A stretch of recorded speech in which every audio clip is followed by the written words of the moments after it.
नमस्कार. Hello doctor, ज्या कार्यक्रमाची आपण आतुरतेने वाट बघत असतात त्यात मी डॉक्टर चेतन दिलीप साळुंखे आपल्या सर्वांचं मनपूर्वक स्वागत करतोय. हॅलो डॉक्टर हा आमचा आरोग्यविषयक लोकप्रिय कार्यक्रम आहे ज्यामध्ये आम्ही तुमच्या आरोग्यविषयक प्रश्नांचं वेळोवेळी तज्ज्ञ डॉक्टरांकडून मार्गदर्शन घेत असतो. आजचा कार्यक्रम हा आमचा प्रायोजित कार्यक्रम आहे. प्रेक्षको, अपत्य प्राप्तीची अनुभूती ही प्रत्येक स्त्री पुरुषाच्या म्हणजे जोडप्याच्या आयुष्यातील परमोच्च आनंदाचा. जगातील सर्व भौतिक सुख ही एकीकडे आणि अपत्य प्राप्तीचं वेगळ्या बाजूला ठेवल्यास तर निश्चितच मातृत्वाचं पारडं जड भरेल. परंतु काही वेळा बीजांमधील दोष असेल, शारीरिक क्रियेतील दोष असेल, प्रजनन सामर्थ्य जर कमी असेल, या सर्व कारणांमुळे बऱ्याच वेळा जोडप्यांना वंध्यत्वाला सामोरं जावं लागतं. मग हे वंध्यत्व येण्यामागची कारणं कुठली आणि त्यावर केल्या जाणाऱ्या ज्या आधुनिक चिकित्सा पद्धती जसे की IVF ही एक वैज्ञानिक चिकित्सा पद्धती याचा कसा फायदा होऊ शकतो या विविध पैलूंवर चर्चा करण्यासाठी मार्गदर्शन करण्यासाठी आज आपल्याकडे आलेले आहेत द ओरिजिन इंटरनॅशनल फर्टिलिटी सेंटरचे director doctor Sandeep Mane sir. नमस्कार सर. आजच्या हॅलो डॉक्टर कार्यक्रमात आपलं मनपूर्वक स्वागत. नमस्कार. इंग्लंडमधील प्रख्यात रॉयल महाविद्यालयातून स्त्रीरोग व वंध्यत्व निवारण विषयात डॉक्टर संदीप माने यांनी डॉक्टरेट पदवी मिळवली आहे. Best professional of the year या लंडनमधील नामवंत पुरस्कारासाठी त्यांची निवड झाली होती. डॉक्टर संदीप माने यांनी इंग्लंडमध्ये 12 वर्ष काढली आणि करिअरदृष्ट्या स्थिर सावर होऊन देखील ते आपल्या मायभूमीचे ऋण फेडण्यासाठी आणि आपल्या नानाचा भारतातील लोकांना उपयोग करून देण्यासाठी मायदेशी परतले. ठाण्यातील पहिलं सरोगेट बाळ जन्माला आणण्याचा मान दी ओरिजिन इंटरनॅशनल फर्टिलिटी सेंटरचे डॉक्टर संदीप माने यांना मिळाला. 30 वर्ष वंध्यत्वाशी झगडल्यानंतर वयाच्या 55व्या वर्षी गर्भधारणा होऊन अपत्य प्राप्तीचे सुख मिळवून दिले, तेही डॉक्टरांच्या उपचारांमुळेच. भारतातील पहिलं लॅप्रोस्कोपिक सर्वायकल स्टिच ऑपरेशन देखील डॉक्टर माने यांच्या प्रयत्नांनीच यशस्वी झाले. डॉक्टर संदीप माने यांच्या कार्याची दखल BBC वर्ल्ड न्यूजने देखील घेतली. लोकमत ग्रुपतर्फे आयोजित लोकमत आयकॉन ऑफ ठाणे या पुरस्काराने त्यांना सन्मानित करण्यात आले आहे. आईबाबांना जन्माला देणारे प्रसूती तज्ज्ञ आणि फर्टिलिटीचे बादशाह अशी त्यांची ख्याती झाली आहे. सर्व सोयींनी सुसज्ज अशा दी ओरिजिन फर्टिलिटी सेंटरचे डॉक्टर संदीप माने हे डायरेक्टर आहेत. आज आपण त्यांच्याबरोबर IVF एक वैज्ञानिक चमत्कार भाग 2 या विषयावर चर्चा करणार आहोतच, त्यांचं मार्गदर्शन घेणार आहोतच. त्याबरोबरीने आपलाही सहभाग आजच्या कार्यक्रमात अपेक्षित आहे, आवश्यक आहे.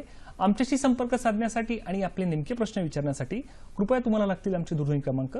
संपर्कासाठी आमचे दूरध्वनी क्रमांक आहेत 24908050 किंवा 24988050.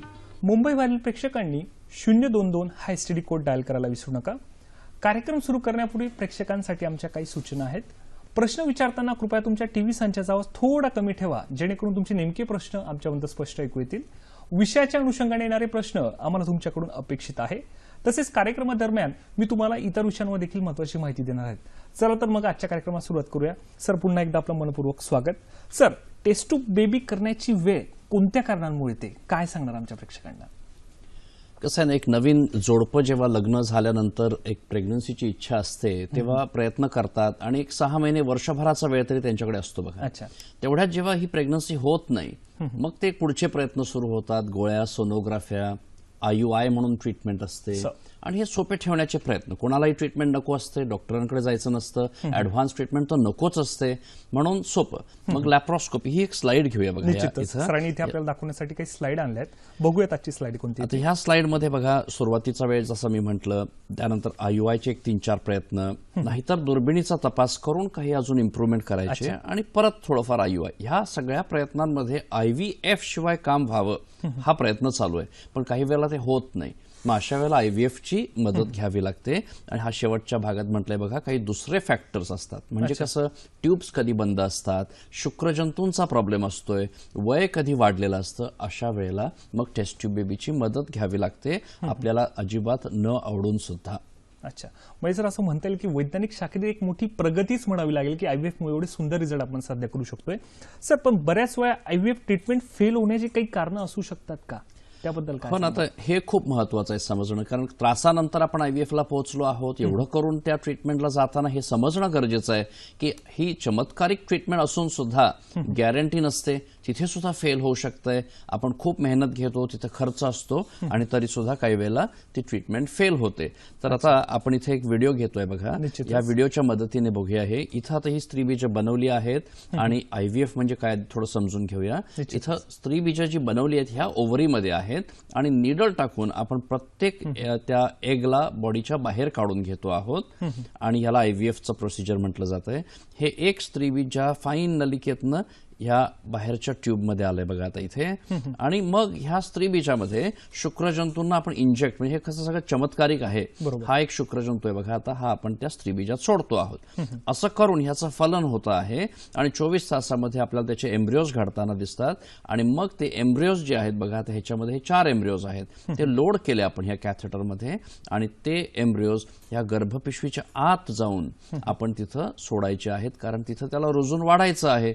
लॅबोरेटरीतनं आता हे इथं पुढे गेले बघा. आता इथे जेव्हा हे फेल होणार आहे 15 दिवसांनी, त्याचं कारण असं असतं बघा की स्त्रीबीजांचीच कमजोरी असेल किंवा शुक्रजंतूंची कपॅसिटी नसेल किंवा गर्भपिशवीचे प्रॉब्लेम्स असतील, अशा कारणांसाठी हे कधी फेल होतं. अच्छा, सर तुम्ही सांगितलं की आता हे फेल होऊ शकतं.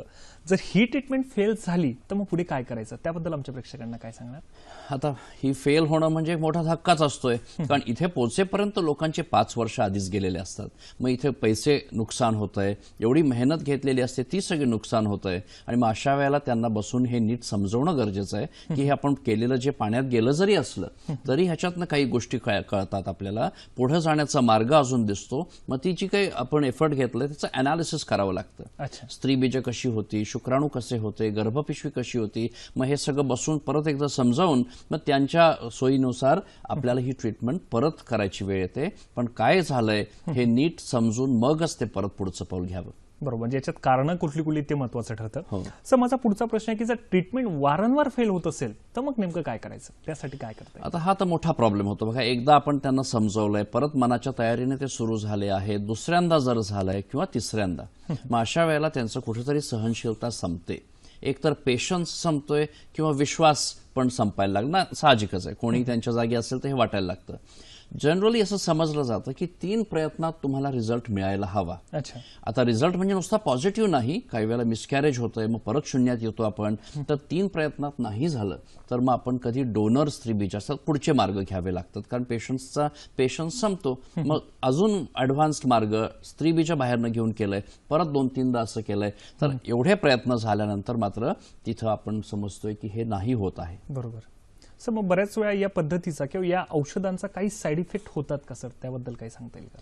हो ना, मी आता हे वारंवार व्हायला लागलं की पहिला प्रश्न पेशंटच्या मनात काय येतो, सर हे होण्यासारखं आहे का, हे परत परत फेल होतंय, मग आम्ही खरंच पुढे करावं की नाही. आता इथं फार आम्हाला कठीण जातं, कारण होण्यासारखं आहे, तपासण्या सांगतायत ते शक्य आहे म्हणून आपण प्रयत्न करतोय, पण ते होईलच असं नाही. वेळच सांगणार आहे, पुढे जाऊनच कळणार आहे ते होणार की नाही. म्हटल्यानंतर पेशंटला जेव्हा आपण परत उभं करतोय, आपल्यालाही भीती असते की बापरे, आता आपण म्हणतोय हे पुढे जाणं शक्य आहे, पण ते होईल नाही होईल ह्यांचा त्रास कधी वाढेल. म्हणून अशा वेळेला आपण त्यांना पुढे जाताना सांगतोय औषधं आहेत, परत ते घ्यावं लागेल, साईड इफेक्ट नसतात त्याचे. ही ट्रीटमेंट 40 वर्ष आहे. IVFच्या बेबीजचे बेबीज आलेले आहेत, त्यामुळे असं काही जर दिसायचं होतं तर ते आजपर्यंत दिसलं असतं. ऑफकोर्स त्रास आहे, हॉर्मोन्स आहे, इंजेक्शनांचं नको वाटतं लोकांना, ते वेगळे परिणाम, पण लॉंग टर्म साईड इफेक्ट्स घाबरण्यासारखे असे नाही आहेत. बरोबर, म्हणजे सर एक वैज्ञानिक शाखेतील एक मोठी क्रांती म्हणावी लागेल की इतके सक्सेसफुल रिझल्ट आपण IVF मधून प्रेक्षको साध्य करू शकतो. सर माझा पुढचा प्रश्न आहे की स्त्रीबीजांमुळे कधी कधी IVF ट्रीटमेंट फेल होऊ शकते का, त्याबद्दल काय सांगणार? हो ना, स्त्रीबीजांमुळे पण होते ना कधी. म्हणजे कसं आहे ना की स्त्रियांचं वय जर वाढतं आहे आणि काही वेळेला स्त्रियांवरती म्हणजे अंडकोशांवरती ऑपरेशन झालेलं आहे, एंडोमेट्रिओसिस वगैरे काही आजारांमुळे स्त्रीबीज कमजोर होतात आणि मग अशा वेळेला IVFच्या ट्रीटमेंटमध्ये गर्भ जे घडतात ते पण कमजोर होतात आणि मग अशामुळे ती IVF ट्रीटमेंट कधी फेल व्हायला लागते. अच्छा, आणि सर माझा पुढचा प्रश्न आहे की बऱ्याच वेळा IVF मध्ये आपण जे स्त्रीबीज घेतो, जे दान घेतो, तर त्याची काय माहिती नेमकी हवी असते, त्याबद्दल काय सांगणार सर? कसं आहे ना बघा, आता आपण एका व्हेरी सेन्सिटिव्ह विषयाला चाललोय की जिथं स्वतःच्या स्त्रीबीजाला घेऊन जे कोणाला आवडलं असतं ते जर होत नाही आहे तर मग आपण असं काही मानतोय की आता आपल्याने होत नाहीये, मग असं काही विचार करावा का, बाहेर न घ्यायचे का.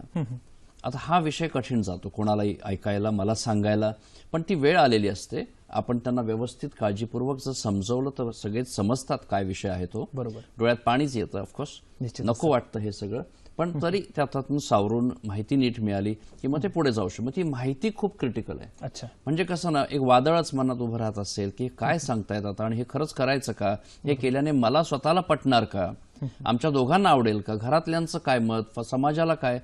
मग ह्यावेळेला आपण असं म्हणतो, हे बघा, हे तुम्ही स्वतः दोघं समजून काम करा. बरोबर. सगळ्यांनाच सांगायलाच हवंय असं नाही आहे. कॉन्फिडेन्शियल मॅटर आहे. जमलं तर आपलं आपलं प्रायव्हेट ठेवलेलं बरं राहील. निश्चितच. आणि हे पद्धतीने होत आहे, कायद्याच्या हिशोबाने असतंय. बर्थ सर्टिफिकेट्सवर त्यांचीच नावं असतात आणि व्यवस्थित त्यांना फिटनेस, फर्टिलिटी आणि त्यांना मॅचिंग दिसण्या दृष्टीने अशा प्रकारेच त्यांचं सिलेक्शन झालेलं असतं. हे सगळं समजवलं की मग त्यांच्या मनाला ते बरं वाटतं आणि असे मार्ग पण घेतात लोक. निश्चितच. सर, कार्यक्रमात आपल्याला पहिला फोन आलाय, योगेशजी यांचा फोन आलाय नांदेडवरून. नमस्कार योगेशजी, आपला प्रश्न विचारा. सर नमस्कार सर. नमस्कार. सर माझा प्रश्न असा होता की आमच्या ताईचं जे आहे ना ते एक IVF झालेलं आहे सर.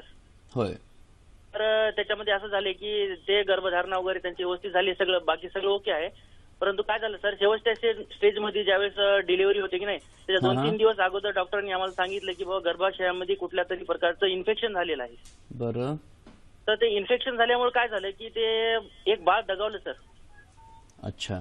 तर बाळाचे ठोके वगैरे 2 दिवस अगोदरपर्यंत एकदम व्यवस्थित होते, बाळाची वाढ व्यवस्थित होती, सोनोग्राफीचे रिझल्ट सगळे व्यवस्थित होते सर. म्हणजे कुठं काही असं आम्हाला वाटलं नाही की काही होईल म्हणून. तर मग हे अचानक डॉक्टर साहेबांनी आम्हाला काय सुचवलं नाही की बाबा हे असं होईल तसं होईल. भविष्यात त्यांना असं विचारलं की जर भविष्यात आम्ही IVF केलं तर अशा प्रकारचं इन्फेक्शन डबल होण्याची शक्यता आहे का ताईला आमच्या? असं. निश्चितच सर या प्रश्नाचं उत्तर देतील. सर काय सांगा? होय योगेशजी, फार वाईट असं झालंय. डिलिव्हरीची वेळ आल्यापर्यंत सगळं चांगलं असताना अचानक ही मोठं हे म्हणजे शॉकिंग आहे हे सगळं असं. पण अनफॉर्च्युनेटली प्रेग्नन्सीमध्ये कुठली गोष्ट कधी अचानक घडते हे आपल्याला सांगता येत नसतं. आता तुमचे डॉक्टर आणि त्यातले काही जे डिटेल्स असतील त्यालाच घेऊन ते नीट अनालिसिस करता येईल. पण जेवढी माहिती तुम्ही सांगताय त्यातून मी बोलतो बघा की IVFलाच घेऊन हे झालंय हे म्हणणं कठीण आहे. कारण प्रेग्नन्सी घडल्यानंतर आपण जेव्हा डिलिव्हरीपर्यंत पोहोचतोय तेव्हा ती प्रेग्नन्सी नॅचरली का IVF कुठल्याही का मार्गाने असावी, ती प्रेग्नन्सी सेमच आहे. इन्फेक्शन घडली हा एक अचानक घडलेला भाग असतोय. ही इन्फेक्शन कशामुळे घडली वगैरे आता हे आपल्याला आज असं तुमच्या माहितीतून तर नाही सांगता येणार. पण जर इन्फेक्शन असं म्हणताय अशा प्रकारे जर घडलंय तर हे काही परत परत व्हायलाच हवंय असं नाही. बरं, आता उलटा प्रश्न असा आहे योगेश, नको वाटतंय, परत जाताना भीती वाटते, साहजिकच आहे. मग करायचं काय आपण? मग आपण थांबायचं का? मग आपण IVF शिवाय थांबायचं, प्रेग्नन्सीच नाही करायची का? का करून तयारीने जावं, टेस्ट करावे, अजून जरा जोर लावून करावं आणि प्रयत्न करावं? गॅरंटी तर परत नाहीच आहे योगेश. आय एम सॉरी, ही भीती डोक्यावर राहणार. ते डिलिव्हरी होऊन बेबी बाहेर येईपर्यंत ती काळजी राहणारच आहे. पण जर चांगल्या अभ्यासाने तयारीने तिथं गेलो आपण तर माझ्या मते हे असंच परतच होईल असं काही नाही आहे. We can go better prepared. बरोबर सर, म्हणजे आपण असं म्हणू शकतो की काही न करण्यापेक्षा जर प्रयत्न पुन्हा एकदा केला निश्चितच त्यातून आपल्याला यश प्राप्त होऊ शकतं. सर, फोन येण्यापूर्वी आपण श्रीबीज दान घेताना काय माहिती हवी याबद्दल सांगत होतो, अजून काही सांगता येईल का सर त्याच्यात? हो ना, कसं आहे ना, हा एक विषय सेन्सिटिव्ह आहे. जे कोणी हे करत असतात त्या सुद्धा चांगल्या डिसेंट फॅमिलीच्याच असतात. त्यांना काही पैशांची थोडी आवश्यकता असते. मात्र त्यांच्या फिटनेसच्या टेस्ट आधी होतात, म्हणजे HIV वगैरे इन्फेक्शन्स रूल आउट करतो. मग त्यांच्या फर्टिलिटीच्या टेस्ट असतात, ब्लड टेस्ट, सोनोग्राफी, आणि हे सगळं नॉर्मल जेव्हा असतंय तेव्हा आपण त्यांना अशा प्रकारे पुढे घेऊन त्यांच्याकडनं ती स्त्री बीज अशी दान घेतोय आणि ह्या कोणाला ते देऊन त्यांचा प्रश्न सुटत असतो. हे मात्र मनाचेच भाग असतात. आम्ही नेहमी सांगतो पेशंट्सला, ही गोष्ट करताना मन पूर्णपणे तयार पाहिजे. कुठल्याही दबावाखाली हे नाही करायचं, घाईमध्ये निर्णय नाही घ्यायचे. कारण कसं आहे ना, खूप वर्ष झाली आहेत, IVF फेल झालेले आहेत. मग आता घरातनं काही प्रेशर असतंय, त्या हजबंड वाईफचं प्रेशर असतंय, सोसायटीचं, कामावर प्रेशर असतंय, लाईफ डिस्टर्ब झालेलं असतंय. अशा वेळेला जर हे निर्णय घेतले गेले, थोडं दडपणामध्ये घेतले गेले, तर मग मनाला नंतर जाऊन जर हे नाही पटलं तर आपल्याला तेही नको आहे. आपल्याला हॅपी फॅमिली बनवायची आहे, आनंदी लोक पाहिजे आहेत. त्यामुळे हे निर्णय घेताना घाई नको असते आणि दडपण नको असतं आपल्याला. निश्चितच. सर, कार्यक्रमात आपला पुढचा फोन आलाय, सरिताजी यांचा फोन आलाय अमरावतीवरून. नमस्कार सरिताजी, आपला प्रश्न विचारा. सर, माझं म्हणजे 2 वेळा मला प्रेग्नन्सी राहिलेली आहे. आता माझं 5 वर्ष होत आहे लग्नाला, म्हणजे 5 लागणार आहे आता.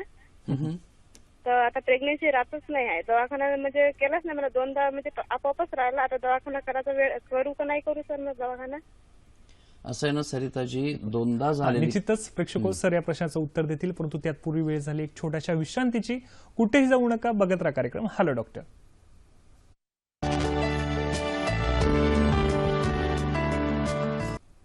ब्रेकनंतर पुन्हा एकदा आमच्या सर्व प्रेक्षकांचे मनपूर्वक स्वागत आहे. प्रेक्षको, मला माहिती आहे तुम्हाला देखील आजच्या तज्ञांना बरीच प्रश्न विचारायचे असतील. माझी देखील सरांसोबतची चर्चा अशीच चालू राहणार आहे. परंतु तुम्हाला माहिती आहे का, सुरक्षित लैंगिक संबंधांमुळे वंध्यत्व टाळता येऊ शकते. धूम्रपान, दारू आणि मानसिक ताणतणाव आपण हे वंध्यत्वासाठी टाळलं पाहिजे. त्याचप्रमाणे वंध्यत्वाशी जुळताना जोडप्याने आपले लग्न टिकवण्यासाठी खबरदारी घ्यावी. सर, ब्रेकमध्ये जाण्यापूर्वी आपल्याला सरिताजी यांचा फोन आला होता की 2 प्रेग्नन्सी राहिल्या आणि तिसऱ्यासाठी चान्स घ्यावा का, त्याबद्दल काय सांगणार सर? हो सरिताजी, कसं असतं बघा, जेव्हा प्रेग्नन्सी होत असते ती पहिली तर आनंदाची गोष्ट. काही लोकांना पॉझिटिव्ह रिझल्ट यायलाच कधी 15 वर्ष लागलेली असतात बघा. तर आता तुमच्या केसमध्ये पहिल्या 5 वर्षांमध्ये प्रेग्नन्सी 2दा झाली आहे. पहिला तरी पॉझिटिव्ह गोष्ट आहे. मात्र दुर्दैव असं आहे की त्या दोन्ही वेळेला ती प्रेग्नन्सी पुढे नाही वाढली आणि आता म्हणताय बरोबर की ते मधल्या काळात आता होत नाही आहे. सहजासहजी नॅचरली ज्या गोष्टी घडल्या त्या आता होत नाही आहेत. ही एक टिपिकल हिस्ट्री असते सरिताजी. ह्याचा काय अर्थ आहे, मला तुमचे बाकी डिटेल्स माहीत नाहीत, ब्लड टेस्ट सोनोग्राफ्यांचे रिपोर्ट्स माहीत नाहीत, पण माझ्या मते ही एक हिस्ट्री अशी असते की जिथे स्त्रीबीज काही वेळेला कमजोर व्हायला लागलेली असतात. अच्छा, आता हे काही वेळेला तुम्ही म्हणाल सर माझं वय पण तेवढं नाही, मग हे कसं काय? तर ह्या गोष्टी निसर्गाच्या असतात. काही वेळेला लवकर वयात सुद्धा होतात आणि हे टिपिकल असतंय. एक होते प्रेग्नन्सी, दुसरी होते, तिसरी होते, पुढे नीट वाढत नाही आणि मग मात्र प्रेग्नन्सी व्हायला सुद्धा अडचण येते. आता तुम्ही म्हणाल मग हे जर असं आहे, जर बोलतोय आता आपण, कसं ना, हे एक अंदाज आहे, अजून पण काही कारण असू शकतात, पण सगळ्यात महत्वाचं कारण स्त्री बीजांची कमजोरी येते आहे का हा प्रश्न उभा राहिलाय. मग आपण कधी ब्लड टेस्ट करतो, त्या ब्लड टेस्टचं नाव आहे AMH. ही टेस्ट करून जर आपल्या ब्लडची व्हॅल्यू चांगली आली तर पहिली भीती कमी होते की स्त्री बीज तरी माझी ठीक आहेत असं वाटतंय, असं फिलिंग येतंय. मग ह्या स्त्री बीजांचं महत्व का आहे? कारण स्त्री बीजांना परत चांगलं करायला उपाय नाही. म्हणजे तुम्ही म्हणाल सर जर असं होतंय तर काही 4 औषधं द्या, इंजेक्शन गोळ्या द्या आणि हे माझं ट्रीटमेंट करा. तसा उपाय नसतोय. कारण जन्मतः स्त्री बीज जन्म घेताना स्त्रीमध्ये फिक्स्ड असतात. म्हणजे जन्माच्या वेळेला जर समजा उदाहरण घेऊया 1000 असतील तर जसं जसं वय वाढत चालतंय तसं तसं स्त्रीबीजांची संख्या कमी होते आणि क्वालिटी ह्या दोन्ही गोष्टी ड्रॉप होत असतात. आणि हे जनरली 30-35 नंतर तो होतच असतंय. 40 आलं तर ऑलमोस्ट सगळ्यांमध्ये होतंय. पण हीच गोष्ट कोणामध्ये 25-28च्या वयाला सुद्धा अगदी अचानक होते आणि मग तो त्रास होतो त्यांना. मग आमच्या केसमध्ये सरिताजी हे असण्याची शक्यता आहे, म्हणून ब्लड टेस्ट. दुसरा आहे सोनोग्राफी. तुमच्या सोनोग्राफीत कळतं अंडकोशामध्ये किती स्त्रीबीज आहेत, त्याप्रमाणे पण आपल्याला अंदाज घेता येतोय की आपल्या बॉडीची कपॅसिटी काय आहे. मग असं असेल तर तुम्ही म्हणाल मग नॅचरली होणार की नाही? ऑफकोर्स नॅचरली होऊ शकते, पण जर वेळ लागायला लागलाय तर आपल्याला दिसतंय की हे सहजासहजी घडत नाही आहे. मग आपल्याला जरी नॅचरली आवडेल तरी काही वेळेला टेस्ट ट्यूब, बेबी वगैरे सारखे मार्ग घ्यायची वेळ येते. आता तुम्ही ह्या मार्गांवरती तुमच्या डॉक्टरांशी डिस्कस कराल तर पुढे त्याचे उपाय करता येतील. निश्चितच. सर, कार्यक्रम आपला पुढचा फोन आलाय. वैशालीजी यांचा फोन आलाय चंद्रपूरवरून. नमस्कार वैशालीजी, आपला प्रश्न विचारा.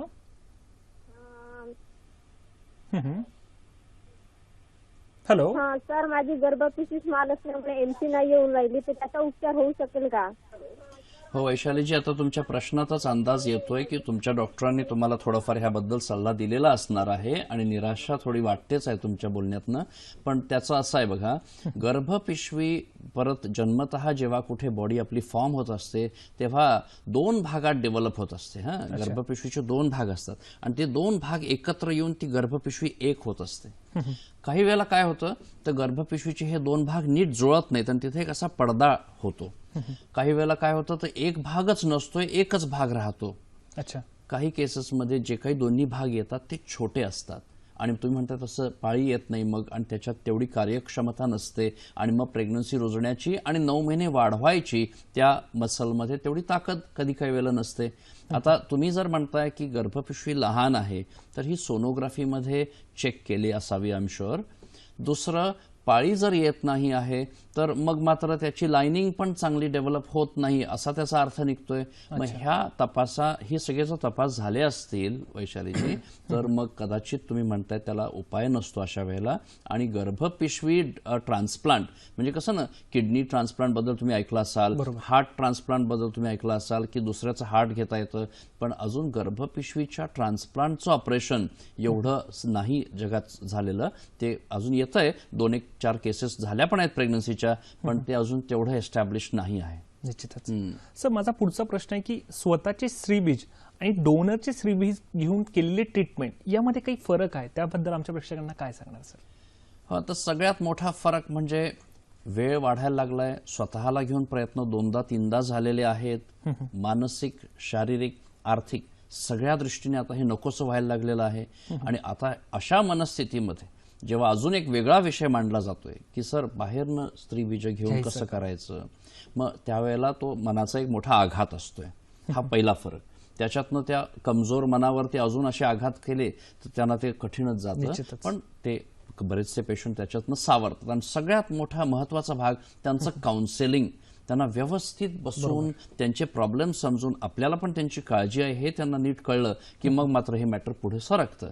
त्यामुळे डोनर स्त्रीबीज घेताना मनाची तयारी हा सगळ्यात मोठा. आपलं करताना कसं जरा मन अजून भक्कम असतंय, बाहेरनं घ्यायला लागलं की आता आमच्या हस्बंडला कसं वाटत असेल, फॅमिलीला कसं वाटत असेल, आमच्या परिवारात ही गोष्ट गेली तर त्यांना काय वाटेल, हे सगळे मनाचे विचार चालू असतात. आता टेक्निकली बघाल तर स्वतःचं करताना इंजेक्शन जास्त लागतात, ब्लड टेस्ट जास्त लागतात आणि आपला स्वतःचा प्रयत्न जास्त असतोय त्याच्यामध्ये. वेरॅज बाहेरनं जर घ्यायचंय तर मग त्या कोणा ज्यांच्याकडून घेतोय आपण ती काही इंजेक्शन त्यांना लागतायत, ब्लड टेस्ट त्यांच्यावर होत आहेत, त्यामुळे आपली ट्रीटमेंट थोडी सोपी होते आहे.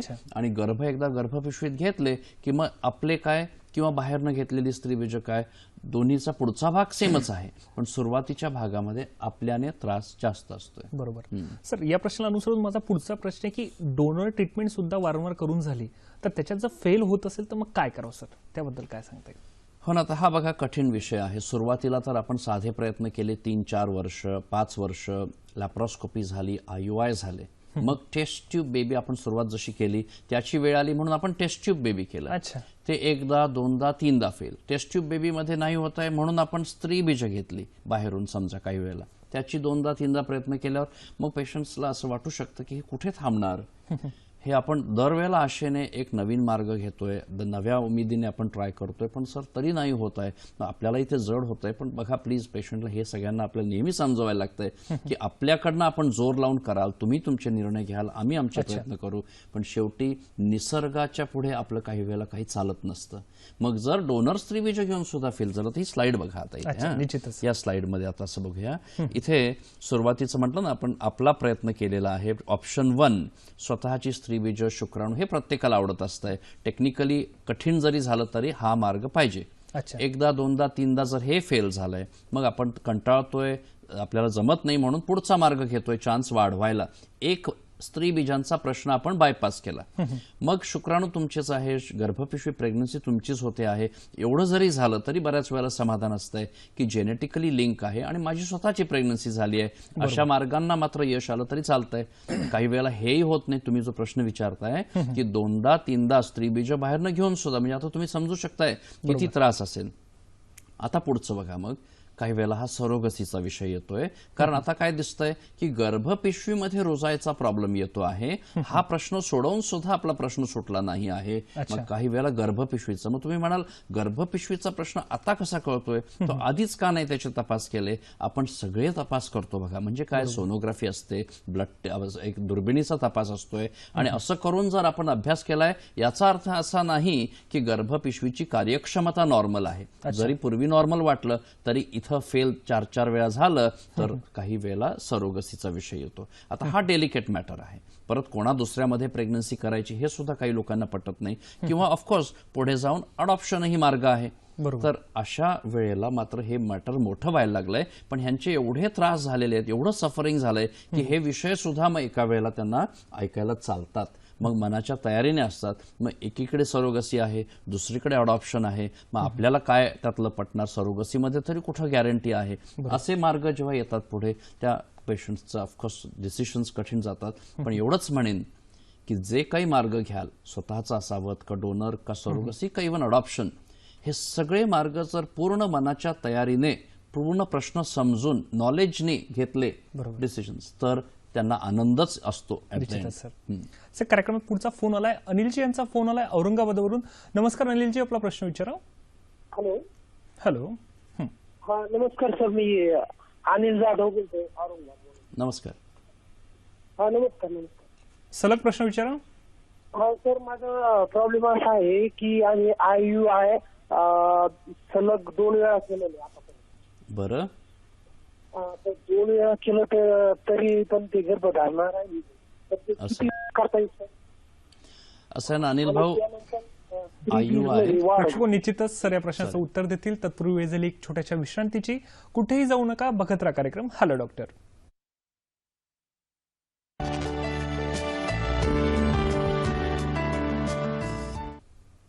ब्रेकनंतर पुन्हा एकदा आमच्या सर्व प्रेक्षकांचं मनपूर्वक स्वागत आहे.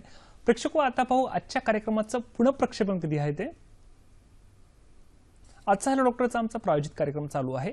त्याचं पुनःप्रक्षेपण हे गुरुवार दिनांक 6/4/2017 रोजी सकाळी 9 वाजता आहे. विषय आहे IVF विज्ञान एक चमत्कार भाग 2. सहभागी आहेत डॉक्टर संदीप माने सर. प्रेक्षको, कार्यक्रमाच्या पूर्वार्धात मी तुम्हाला ती काही माहिती देतो त्याबद्दल अधिक सांगायचं झाल्यास, वंध्यत्वाशी झुंजणाऱ्या जे जोडपं असतं त्याला त्याच्या मित्रपरिवाराने आणि त्याच्या नातेवाईकांनी देखील सकारात्मक पाठिंबा दिल्यास त्याचा चांगला फायदा होऊ शकतो. तसेच वंध्यत्वाशी झुंजणाऱ्या जोडप्याने स्वतःची मानसिक, शारीरिक आणि आर्थिक परिस्थितीच्या मर्यादा ओळखून उपचार पद्धतीचा निर्णय घेतला गेला पाहिजे. सर, ब्रेकमध्ये जाण्यापूर्वी अनिलजी यांचा फोन आला होता की त्यांच्या वाईफचं 2 वेळा IUI झालंय, तर त्याबद्दल पुढे काय सांगता येईल सर आपल्याला?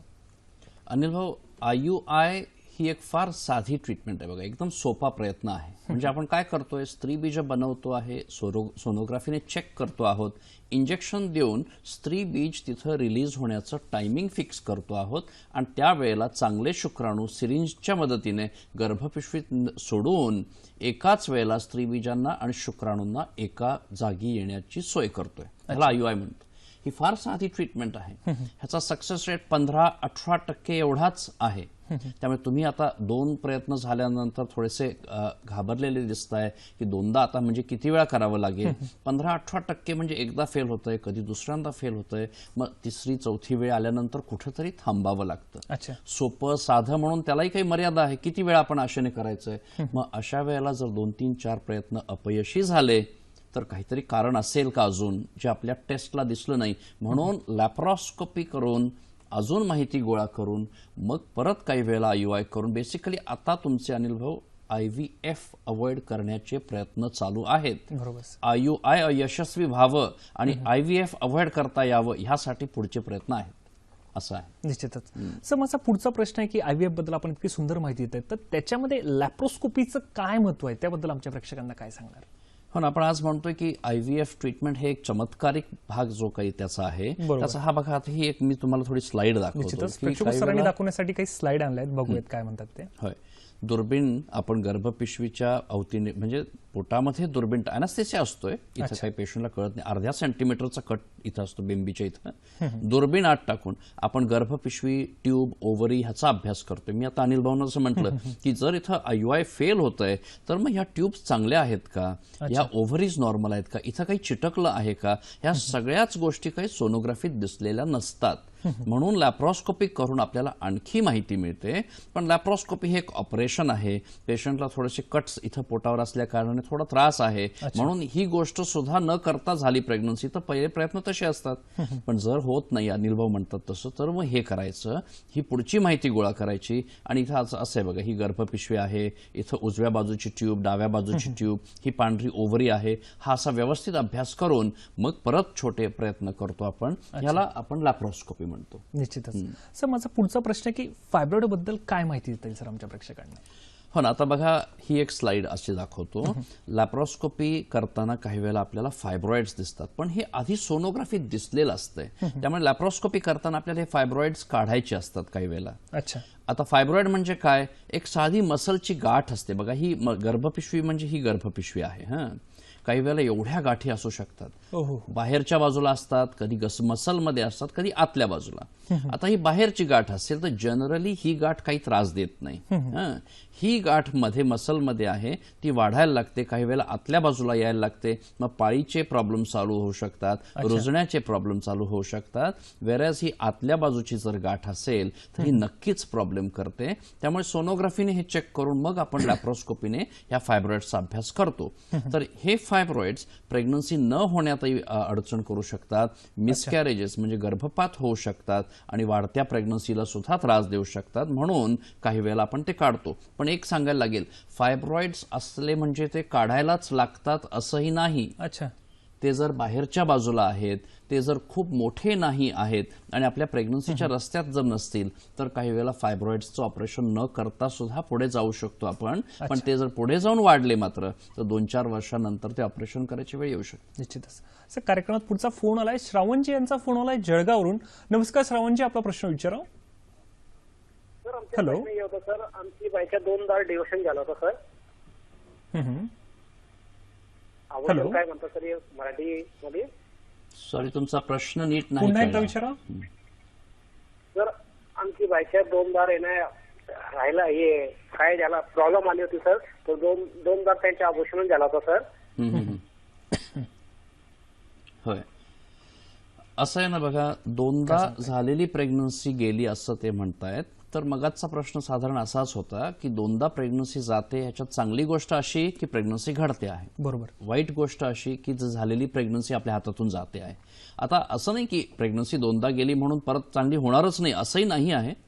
काही वेळेला तिसरी प्रेग्नन्सी सहज छान होऊन जाते आणि आपल्याला कळतही नाही की पहिल्या 2दा असं का झालं. पण जर वारंवार व्हायला लागलंय, 1दा 2दा आणि 3दा, तर मग काहीतरी कारण असेल म्हणून मग आपण काही टेस्ट करतो. ब्लड टेस्ट असतात, काही भरपूर टेस्ट असतात. तर माझ्या मते आता पुढचा प्रयत्न करताना पुढची प्रेग्नन्सी आपल्या हाताशी एकदा संधी आली की ती मात्र दोन्ही हाताने आपण पकडायला हवी. मग ते करताना सगळ्या ब्लड टेस्ट, सोनोग्राफ्या काय तपास करायच्या, हे सगळ्या तपास करूनच ती तिसरी प्रेग्नन्सी व्हायचा प्रयत्न करावा, हा माझा सल्ला असेल. बरोबर. सर, माझा पुढचा प्रश्न की एंडोमेट्रायसिस म्हणजे काय आणि त्याचे काय परिणाम असतात, काय सांगणार?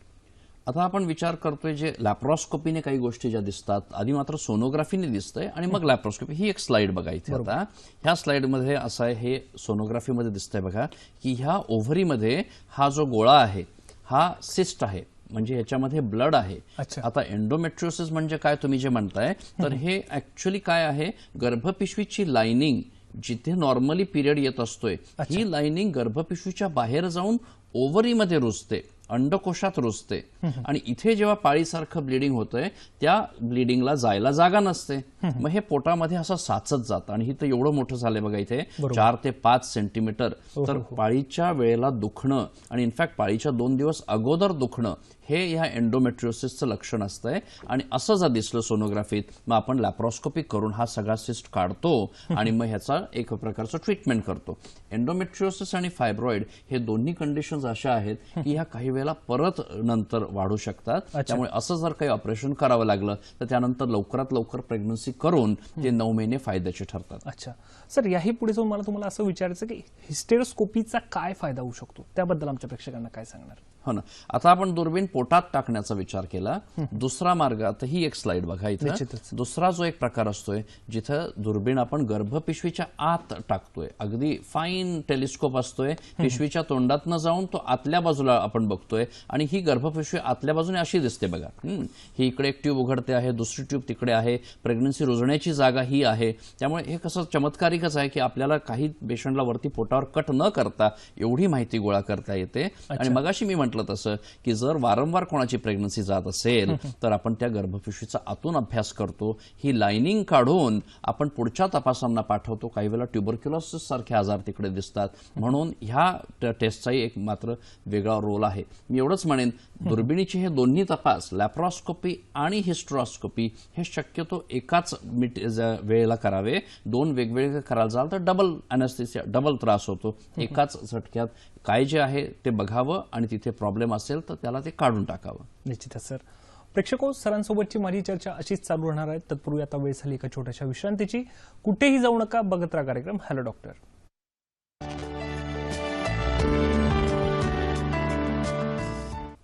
ब्रेक नंतर पुन्हा एकदा आमच्या सर्व प्रेक्षकांचं मनपूर्वक स्वागत आहे. प्रेक्षको, आता पाहू पुढील आठवड्यातील हॅलो डॉक्टरचे कार्यक्रम कोणते आहेत ते. पुढील आठवड्यातील आमचा हॅलो डॉक्टरचा कार्यक्रम हा शुक्रवार दिनांक 31/3/2017 रोजी रात्री 8 वाजता हा प्रायोजित कार्यक्रम आहे. विषय आहे मधुमेहजन्य नेत्रविकार. सहभागी आहेत डॉक्टर आबासाहेब कडदे. तसेच शनिवार दिनांक 1/4/2017 रोजी रात्री 8 वाजता हा देखील हॅलो डॉक्टरचा प्रायोजित कार्यक्रम आहे. विषय आहे तरुणांमधील लठ्ठपणा आणि आधुनिक उपचार. सहभाग आहे डॉक्टर शशांक शहा. तसेच रविवार दिनांक 2/4/2017 रोजी रात्री 8 वाजता हा देखील आमच्या हॅलो डॉक्टरचा प्रायोजित कार्यक्रम आहे. विषय आहे मानेच्या मणक्यांचे विकार आणि संयुक्त उपचार. हा आमचा ध्वनिमुद्रित कार्यक्रम आहे. प्रेक्षको, आजच्या विषयाशी संबंधित आपले जर काही प्रश्न असल्यास आपण ईमेल आयडी देखील आमच्याशी संपर्क साधू शकता, जेणेकरून पुढील आठवड्यात आम्ही त्याचे उत्तर देण्याचा प्रयत्न करू. सर, ब्रेकमध्ये जाण्यापूर्वी आपण हिस्टेरोस्कोपीबद्दल सांगत होता, तर त्याचे काही प्रॉब्लेम्स असू शकतात का? त्याबद्दल आमच्या प्रेक्षकांना काय सांगणार? हो नाही, आपण दुर्बिणी लॅप्रोस्कोपीचं बोललो. आता हे हिस्ट्रोस्कोपीची एक स्लाइड बघूया आपण. बरोबर. ह्या स्लाइडमध्ये हिस्ट्रोस्कोपीने काय काय जे दिसू शकतं ते बघूया. हा पहिला हा भाग आहे बघा, इथं पडदा आहे. मगाशी मी म्हटलं ना, 2 भागात पिशवी, ही एक भाग आहे, पिशवीचा हा दुसरा भाग आहे. मग हा जर पडदा दिसला तर तो आतून जाऊन आम्ही इथं सिझरने ह्याला कट करू शकतो. अच्छा. काही वेळेला इथं अडिशन्स असतात, चिटकलेलं असतंय. पूर्वी जर क्युरेटिंग झालेलं आहे किंवा टीबी झालेला आहे तर इथं काही चिटकलेलं असतंय. मग हे सुद्धा आम्ही आतनं सिझरने क्लिअर करतो. बरोबर. काही छोट्या गाठी असतात आणि काही वेळेला अजून एक मोठी गाठ असू शकते, फायब्रॉइड सारखी. तर ह्या सगळ्या कारणांमुळे तिथं गर्भ रुजण्याची क्षमता कमी होत असते. आता तुम्हाला दिसतं की ह्या हिस्ट्रोस्कोपीचा किती महत्वाचा रोल असतो आपल्या पुढची ट्रीटमेंट यशस्वी करण्यादृष्टीने. तर हे आहे हिस्ट्रोस्कोपीचे फायदे. बरोबर, निश्चितच. सर, माझा पुढचा प्रश्न आहे की IVF यशस्वी होण्यासाठी आपण काय प्रयत्न केले पाहिजे किंवा काय करू शकतो सर आपण त्यासाठी? आता आपण तुम्ही मगासपासून विचारता IVF एकदा फेल होतं, कधी 2दा, मग स्त्री बीज घेतोय बाहेरून, हे पर्यंत वेळ येते. मग अजून काही नाही का करतायत जेणेकरून IVF ला सक्सेसफुल कसं? सगळ्यात महत्वाचा भाग पूर्वतयारी म्हणजे ब्लड टेस्ट आहेत, सोनोग्राफी आहे, शुक्राणूंचा तपास आहे, लॅप्रोस्कोपी, हिस्ट्रोस्कोपी, हे सगळं बोललो आपण. आता हे केल्यानंतर सक्सेस रेट वाढतो. मात्र जरी अजून काही टेस्ट, आता ही एक व्हिडिओ दाखवतो मी तुम्हाला. कसं आहे ना बघा, आपण मगाशी बघितलं IVF म्हणजे काय, गर्भ बनवतो आपण. आता हा इथं गर्भ बनलेला आहे आणि हा गर्भ आहे, ही एक प्रेग्नन्सी आहे. ही 5व्या दिवशी लॅबोरेटरीमध्ये अशी दिसते ही प्रेग्नन्सी. आता आम्ही गर्भ कधी 2ऱ्या दिवशी, 3ऱ्या दिवशी किंवा 5व्या दिवशी ट्रान्सफर करतो, तर तो ब्लास्टोसिस्ट होता. अच्छा. हे लेझरच्या मदतीने ह्या गर्भाच्या भोवती हे आवरण जे आहे हे आम्ही लेझरनी त्या आवरणाला ट्रीटमेंट करून बारीक करतोय, पंक्चर करून मग आम्ही ते अशा वेळेला ते लेझर हॅचिंग अशी मदत घेतो. मग अशी मी ब्लास्टोसिस्ट एक दाखवलं आणि लेझर हॅचिंग, हे 2 अजून आधुनिक टेक्नॉलॉजीचे भाग आहेत जेणेकरून IVFचा सक्सेस रेट वाढवता येतो. निश्चितच. सर, माझा पुढचा प्रश्न आहे की यासाठी जे स्त्रीबीज लागतात त्यांना आपण फ्रीज करू शकतो का? त्याबद्दल काय सांगता येईल? पण आता हल्ली करिअरचा विषय सगळा महत्वाचा झालेला आहे आणि स्त्रियांना बऱ्याच केसेसमध्ये उशिरा लग्न करणं किंवा उशिरा प्रेग्नन्सीचे प्रयत्न करणं असे जे असतात, त्यावेळेला मात्र स्त्री वयाचं वय काही थांबत नाही आहे. बॉडीची निसर्गाची कमजोरी जी यायची आहे ती काही येणारच आहे. म्हटल्यानंतर तुम्ही जरी 35च्या वयापर्यंत सगळं टाळलेलं असलं तरी बॉडीची क्षमता मात्र ही कमी होणार आहे. म्हणून हल्ली ती नवीन जी एक अशी पद्धत आली आहे की स्त्री बीज फ्रीज करून ठेवायची. पण ही टेक्नॉलॉजी अजून खूप एस्टॅब्लिश नाही आहे. स्त्री बीज अजून तेवढ्या चांगल्या प्रमाणात नाही ठेवता येत. करतो प्रयत्न आपण, नक्कीच एक मार्ग आहे तो आणि अशा प्रकारे काही लोकांना त्याचा उपयोग करून घेता येतो. पण एक लक्षात ठेवणं आहे, त्याच्याच जोरावरती गॅरंटी नाही आहे. आणि उद्या जर अजून 5 वर्षांनी वयाच्या 40ला जेव्हा आपण ह्याचे प्रयत्न करू तेव्हा ते यशस्वीच होतील ह्याची गॅरंटी नाही आहे. मात्र ते निर्णय घेताना हे समजून घ्यावे. निश्चितच. सर, माझा पुढचा प्रश्न आहे की गर्भ का फ्रीज केले जातात त्याबद्दल काय सांगणार सर? हो ना, आता हे इथं व्हिडिओ बघूया आपण. बघा, गर्भ फ्रीज करण्याचा हा छोटासा व्हिडिओ बघूया. ह्या व्हिडिओमध्ये आता ह्या हाय पॉवर मायक्रोस्कोपच्या खाली बघा, इथं हा गर्भ आहे या ट्यूबमध्ये, या ट्रेमध्ये. तिथून तो गर्भ आम्ही आता एका दुसऱ्या कल्चर मीडियम मध्ये ट्रान्सफर करतोय आणि काही वेळेला गर्भ बॉडीत परत दिल्यानंतर एक्स्ट्रा उरतात. मग ते एक्स्ट्रा गर्भ आम्ही अशा प्रकारे फ्रीज करतोय. आता ह्या ट्यूबमध्ये या गर्भांना उचलून घेतलं जातं आहे आणि आता हे जे गर्भ ह्या फाईन ट्यूबमध्ये आहेत, हे ह्यांच्या हातात ही जी आता नळी आहे बघा, या ट्यूबमध्ये ते दिले जातील. आता त्या काय करतायत तर हे गर्भ, ह्याच्यात प्रेग्नन्सीज आहेत, 3-4 बाळं आहेत ह्याच्यात, आणि हे इथं सोडले जात आहेत आता ह्या ट्यूबमध्ये. आणि ही ट्यूब आम्ही लिक्विड नायट्रोजनमध्ये अशी ठेवतो बघा. आता हे लिक्विड नायट्रोजन आहे, -196 टेम्परेचर ह्याचं असतंय आणि इथे आपण ते मासे ते एम्ब्रियोज फ्रीज करून ठेवतो आणि हे कधी कधी 4 ते 5 वर्ष आपल्याला असे ते फ्रीज करून ठेवता येतात आणि ते पुढे जाऊन नंतर वापरता येतात. ट्रीटमेंट फेल झाली तर किंवा दुसऱ्या बाळासाठी. निश्चित सर, म्हणजे वैज्ञानिक शाखेत एवढी मोठी प्रगती म्हणावं लागेल की किती सुंदर रिझल्ट आपल्याला भेटताय. सर, माझा पुढचा प्रश्न आहे की या तुम्ही जे सांगितलं फ्रीज करता येतं, तर शुक्रजंतू देखील फ्रीज करता येतात का? त्याबद्दल आमच्या प्रेक्षकांना काय सांगा? हो ना, आता जसं ब्लड बँक असते तशी शुक्रजंतूंची पण स्पर्म बँक असते. आता स्पर्म बँकेमध्ये बघा ही एक व्हिडिओ दाखवतो. इथे सुद्धा आपण शुक्रजंतू फ्रीज करून ठेवू शकतो. आता इथे हे शुक्रजंतू तयार करण्यात आलेले आहेत ह्या ट्यूबमध्ये आणि ते आता उचलून घेतले जात आहेत आणि शुक्रजंतू चांगले वॉश करून निवडून ते आता ह्यांच्या एका कंटेनरमध्ये ते ट्रान्सफर करतायत आणि ह्या कंटेनरमध्ये ठेवून त्याला लेबल करून ह्याला व्यवस्थित नावं देऊन आपण त्या अजून एका ट्यूबमध्ये त्याला टाकून त्या कंटेनर्स त्या लिक्विड नायट्रोजनमध्ये टाकतील. आता हे बघा असं आहे, ही टँक आहे. ह्या प्रत्येकाच्या खाली भरपूर लोकांचे शुक्रजंतू फ्रोझन असतात. मग त्याच्यात आपण लेबल करून त्या ट्यूबमध्ये टाकून हे सगळं त्या लिक्विड नायट्रोजनमध्ये बुडवून शुक्रजंतू सुद्धा अशा प्रकारे 4-5 वर्ष वापरू शकतो. जर कोणाचे हसबंड परदेशी जाणार आहेत, कोणाचा कॅन्सर म्हणून सर्जरी होणार आहे किंवा रेडिओथेरपी लागणार आहे, तर हे शुक्रजंतू अशा प्रकारे फ्रीज करून त्यांची ट्रीटमेंट पुढे जाऊन मग नंतर ते वापरू शकतो आपण. अच्छा, निश्चितच. प्रेक्षको, माझी सांसोबतची चर्चा अशीच चालू राहणार आहे. तत्पूर्वी वेळ झाली आजच्या आरोग्य सल्ल्याची. बघूयात आजचा आरोग्य सल्ला काय आहे ते. आजचा आरोग्य सल्ला आहे, संतुलित आहार आणि नियमित व्यायाम यामुळे मासिक पाळीत नियमितता राहण्यास मदत होते. पुरुषांमधील जास्त वजन किंवा लठ्ठपणामुळे शुक्राणूंची संख्या कमी होऊ शकते. अतिउष्णता, दारू, धूम्रपान किंवा दीर्घकाळ एकाच जागी बसून काम करणे या गोष्टी पुरुषांमधील वंध्यत्वासाठी कारणीभूत होऊ शकतात. वयाच्या 30 वर्षानंतर गर्भधारणेत विलंब करू नये, कारण वाढीव वयाच्या स्त्रीबीजांच्या संख्येवर आणि गुणवत्तेवर देखील परिणाम दिसून येतो. प्रेक्षको, आता भाऊ आजच्या कार्यक्रमाचं पुनःप्रक्षेपण कधी आहे ते? आजचा हॅलो डॉक्टरचा आमचा प्रायोजित कार्यक्रम होता. याचा पुनःप्रक्षेपण हे गुरुवार दिनांक 6/4/2017 रोजी सकाळी 9 वाजता आहे. विषय आहे IVF विज्ञान एक चमत्कार भाग 2. सहभागी आहेत डॉक्टर संदीप माने. प्रेक्षको, आजचा कार्यक्रम तुम्हाला कसा वाटला हे देखील आम्हाला जाणून घ्यायची इच्छा आहे. तसेच ज्या डॉक्टरांना आमच्या हॅलो डॉक्टर कार्यक्रमात प्रायोजित कार्यक्रम करायचा असल्यास कृपया त्यांनी आमचा पत्ता नोंदवून घ्यावा. संपर्कासाठी आमचा पत्ता आहे निर्माती हॅलो डॉक्टर, दूरदर्शन केंद्र, वरळी, मुंबई 400030. ईमेल ID आहे hellodoctor@ddkmumbai@gmail.com. तसेच आमचं फेसबुक आणि युट्यूबवर देखील पेज आहे. सर, कार्यक्रमामध्ये माझा पुढचा प्रश्न आहे की फ्रोझन एम्ब्रियो जे असतात त्याच्यामुळे सक्सेस रेट कमी होऊ शकतो का? त्याबद्दल काय सांगणार सर? पण आता प्रेक्षकांनी बघितलं असेल की आपण ते फ्रीज कसे करतो, लिक्विड नायट्रोजन मध्ये ठेवतोय, -196 डिग्रीजला ते 2 वर्ष ठेवलेले असतील. तर तुमच्या मनात प्रश्न येईल, मग कसं काय हे पुढे जाऊन काय उपयोगाचे येतील, खरंच होईल का प्रेग्नन्सी? पण असं नसतं.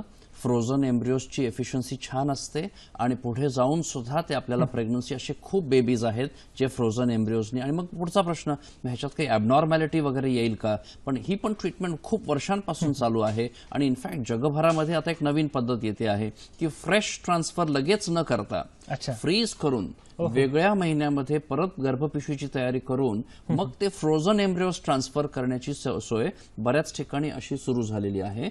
आपण कधी करतोय? PCOD हार्मोनल इम्बॅलन्स कोणामध्ये जर असेल तर असे फ्रोझन करून ते फ्रोझन एम्ब्रियोज वापरण्याची आपल्याकडे टेक्निक आहे. चालेल, निश्चितच. सर, आजचा कार्यक्रम तुम्ही इतका सुंदररित्या मला सांगितला, तर जाता जाता आमच्या प्रेक्षकांना काय संदेश द्याल, काय सल्ला द्याल IVF विषयी काय सांगणार? पण आता IVF ला घेऊन बरीच माहिती आहे, पण सांगायचं असं आहे की हे एक वैज्ञानिक चमत्कारच आहे.